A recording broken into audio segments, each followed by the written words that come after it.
मुजीबुर-रहमान शामी साहब, आपको वेलकम करती हूँ। आप क्या समझते हैं इस आज़म खान साहब के बयान के बाद मुश्किलात मज़ीद हो गई हैं फॉर्मर प्राइम मिनिस्टर के लिए? देखिए, आजम खान साहब का बयान जो है तो सामने आ चुका, उस पर बहस तमहीज भी बहुत हो चुकी, तबसरे भी हो चुके और हुकूमती जोमा जो है वो भी गरज बरस चुके। लेकिन अब देखना ये है कि कानून किस तरीके से अपना रास्ता लेता है, मुकदमा किस कानून के तहत दर्ज होता है। अब तो ऑफिशियल सीक्रेट एक्ट जो है उसकी खिलाफ वर्जी की बात भी हो रही है और आर्टिकल 6 जो है दस्तूर का, उसकी बात भी हो रही है। तो जब तक हुकूमत अपना माइंड मेकअप नहीं करेगी और ये वाज़ेह नहीं होगा कि किस कानून के तहत और किस दस्तूर की दफा के तहत कार्रवाई होगी, उस वक्त तक तो कहना कुछ मुश्किल है ना कि मामलात किस तरह आगे बढ़ेंगे। जी, मुजाहिद बरेलवी साहब, आई होप कि अब आपको मेरी आवाज़ आ रही हो। आज़म खान ने जो बयान रिकॉर्ड करवाया है, क्या उसकी एग्जैक्टली कानूनी हैसियत क्या है? 164 का ये बयान क्या कहा जा रहा है, मगर उसकी बेसिस पे लेट्स से अब असद उमर साहब को भी बुलाया गया है, दीगर लोग वो भी कोई स्टेटमेंट रिकॉर्ड करवा दें तो कितने मुश्किल मामलात हो सकते हैं फॉर्मर प्राइम मिनिस्टर के लिए? फरिया, एक तो मुझे ऐसा लगता है कि चाहे हम लोग अगर किसी इदारे की बड़ी कुर्सी पे बैठे हों, इक़्तिदार की बड़ी कुर्सी पे बैठे हों, तो बाकी सबको बेवकूफ़ और ख़ुद को अक्ल कुल समझते हैं और उनके इर्द गिर्द भी लोग एक ऐसा माहौल बना देते हैं कि वाह वाह सुभानअल्लाह हो जाता है और साथ में अगर लगे हों तो फिर तो कोई आवाज़ भी नहीं उठाता। अब आप गौर कीजिए कि ये आज़म खान वो हैं जिनके लापता और गुमशुदा होने की हम लोग ख़बरें दे रहे थे। उनकी FIR दर्ज है, तो आज सबसे पहले तो ये मालूम किया जाएगा कि जो FIR दर्ज हुई है तो आज़म खां किसके पास थे। आज़म खां को 30, 35, 40 दिन बाद नमूदार हुए हैं, किस मजिस्ट्रेट के सामने पेश किया गया है। और आप और हम लोग जो मीडिया के बड़े ऐसे फुर्तीले लोग हैं कि कमरे में 2 लोग बैठे हों, उनकी खबरें भी हमें मिल जाती हैं। किस मजिस्ट्रेट के पास उन्होंने 164 के तहत मुकदमा चलाया, फिर वो कहाँ गायब कहाँ हो गए। उसके बाद आते मीडिया के सामने आते, जिस तरह और लोग प्रेस कॉन्फ्रेंस कर रहे थे ना, आपके हमारे दोस्त अली जैदी और इमरान इस्माइल, और कहते जनाब खुदा हाफिज़ कप्तान, और बाकी भी दास्तान सुना के चले जाते। तो सबसे बड़ा सवाल तो हम उनसे करेंगे ना, जो लोग ये जो राना सनाउल्लाह या तारड़ जो सवाल कर रहे हैं या उठा रहे हैं कि खान साहब का ये हो जाएगा, पहले तो ये तो बता दीजिए कि क्या वो अगवा हुए थे, लापता हुए थे। अब ये तो साबित हो गया ना कि FIA ने उन्हें अगवा किया था, FIA ने लापता किया था, ने उसे कवर किया था। पहले तो उन्हें वजाहत देनी पड़ेगी। अब जब आज़म खान साहब का ये इतराफ़ी बयान आएगा तो आप समझ लीजिए ये बयान ख़त्म हो जाएगा। अगर ये मुस्तक़बिल के मसूद महबूद बने, फिर ये पेश होंगे, किसी अदालत में पेश होंगे। जब इससे पूरी उनकी तगार होगी तो खान साहब ने तो चेयरमैन ने यह भी कहा है कि मेरे सामने आकर उन्हें ये कहना पड़ेगा ना कि इस वक्त ये इन्होंने मेरे साथ किया था। तो उस वक्त अदालत भी होगी, वो भी मौजूद होंगे, मीडिया भी होगा, तब पता चलेगा। अभी प्री मैच्योर है फरिया इदरीस। इस तरह की हम लोग जो पुराने थोड़े बहुत सहाफ़ी लोग हैं, हमने ऐसे बेशुमार सुल्तानी गवाहों को देखा है, मुनहरिफ देखा है।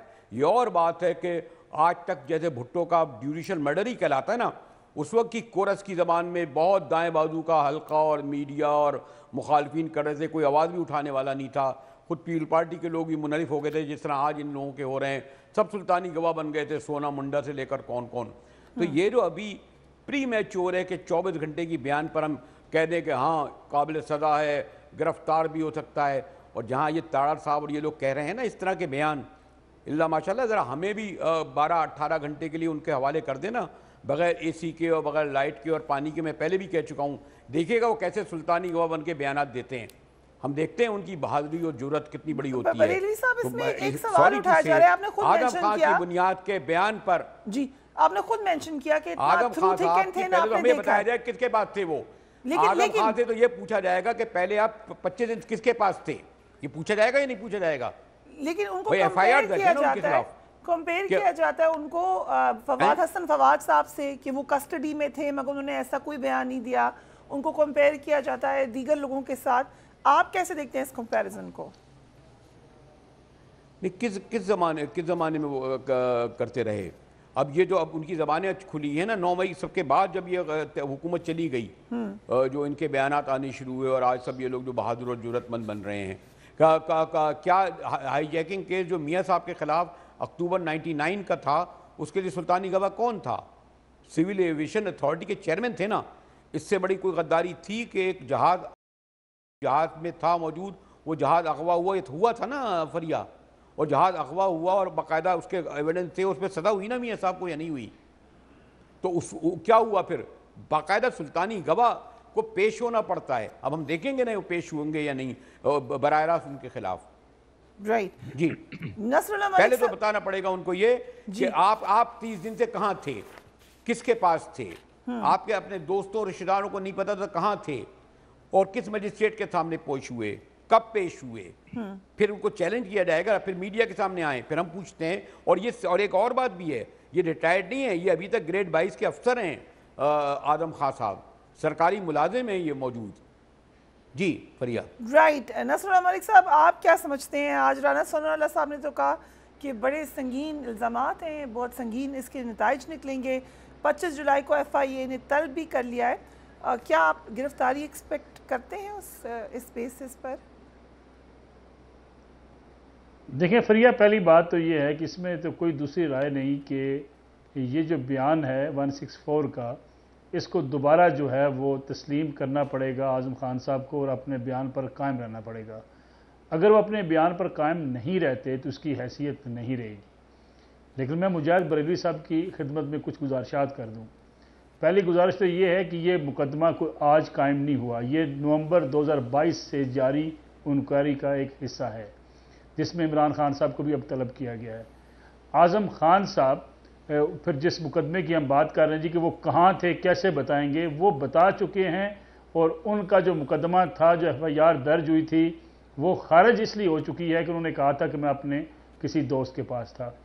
अब ये वेरिफिकेशन करना मुजाहिद बरेली साहब का या मेरा काम नहीं है, ये वो खुद बताएंगे आज़म खान साहब ने कि उन्होंने झूठ लिख के दिया है या सच लिख के दिया है। लेकिन हम अभी से ये एजम्पशन करके बैठ गए हैं कि नहीं जी वो उन्होंने गलत कहा है। भाई उन्होंने गलत कहा है तो जब दोबारा उन्हें पेश होना पड़ेगा, अपने बयान पर उन्हें कायम रहना पड़ेगा, उस वक्त बता देंगे। रही बात कि ये बात जो इस वक्त की हुकूमत है वो ये बात इमरान खान साहब के हवाले से कह रही है कि उन्होंने एक नेशनल सिक्योरिटी को ब्रीच किया, या आज़म खान जो बात कर रहे हैं कि साइफर एक ड्रामा था, साइफर एक ड्रामा था, पूरी कौम को पता है। हाँ अलबत्ता आज़म खान साहब जो हैं वो अगर इस बयान के बारे में इससे पीछे हट जाते हैं उसकी कोई और हैसियत होगी। लेकिन क्या इस किस्म की खबरें पहली बार आ रही हैं?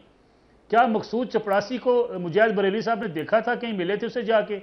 क्या वो फलूदे वाले को जाके कहीं मिले थे किसी जगह पे? उसने कोई प्रेस कॉन्फ्रेंस की थी? आपके पास खबरें आती रही, आप रहम करते रहे। यानी आज क्या तूफान खड़ा हो गया है कि अगर आज़म खान साहब का बयान सामने आ गया है, भाई कोर्ट में जाएगा, कोर्ट ऑफ लॉ में जाएगा, इंक्वायरी जारी है, FIA के पास ये इंक्वायरी है, वो इस इंक्वायरी में अगर वो इस अपने बयान से हट जाएंगे कि ये मेरा बयान किसी प्रेशर या किसी दबाव के नतीजे में था, तो मुकदमा खत्म हो जाएगा। लेकिन हम ऐसे दिफा करने पे उतर आए हैं, कभी माजी में मैंने ऐसा दिफा कभी नहीं देखा। यानी 5000 अरब रुपए पाकिस्तान से इंडिया मुंतकिल कर दिए गए, इस पर हमने प्रोग्राम्स कर डाले मियाँ नवाज शरीफ के खिलाफ।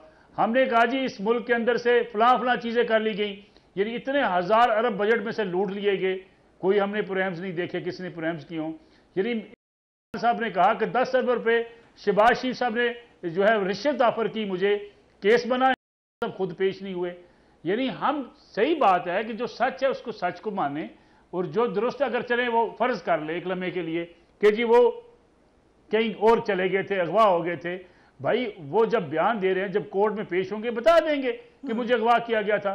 ये माजी में जितने वाकयात होते रहे, जितनी गिरफ्तारियां होती रही, क्या हमें इतना ही आइन और कानून का एहसास था? मैं समझता हूं ये हमें होना चाहिए था। आज भी कोर्ट ऑफ लॉ में मामला है, आजम खान साहब अपने बयान पर कायम रहते हैं, इमरान खान साहब के लिए मुश्किलात बढ़ जाएंगी, इसलिए कि साइफर के बारे में के अपने बदलते हुए बयानात वही शवाहिद काफ़ी हैं। उन्होंने कहा कि साजिश अमेरिका ने मेरी हुकूमत के खिलाफ की, रिकॉर्ड के ऊपर आप इंटरव्यू चलाएं, उनके टीवी पे चल नहीं सकते खैर आजकल, लेकिन आप देखें उन्होंने कहा जी, फिर उन्होंने कहा नहीं साजिश वहां से नहीं हुई, यहां से हुई। यहाँ की इस्टेब्लिशमेंट ने अमेरिकी इस्टेब्लिशमेंट को कायल किया कि इमरान खान की हुकूमत को हटाना है। गोया साइफर झूठा साबित हो गया। उसी दिन ही साइफर के जिन मुदरजात की तशहीर की गई, जिसको सियासी बयानिया बनाया गया, वो उसी रोज झूठा हो गया था जिस दिन पाकिस्तान तहरीक इंसाफ के चेयरमैन ने यह बात कह दी थी कि यहां की इस्टेब्लिशमेंट ने लॉबिंग करके, हुसैन हक्कानी को इस्तेमाल करके, मोहसिन नकवी को, फलां को इस्तेमाल करके अमेरिकी इस्टेब्लिशमेंट को कायल किया कि की हुकूमत हटा दी जाए। इसका मतलब यह है कि अमेरिका फिर नहीं हटाना चाहता था, पाकिस्तान हटाना चाहता था। तो ये सारा ड्रामा, ये सारा झूठ, ये कौम देख चुकी है।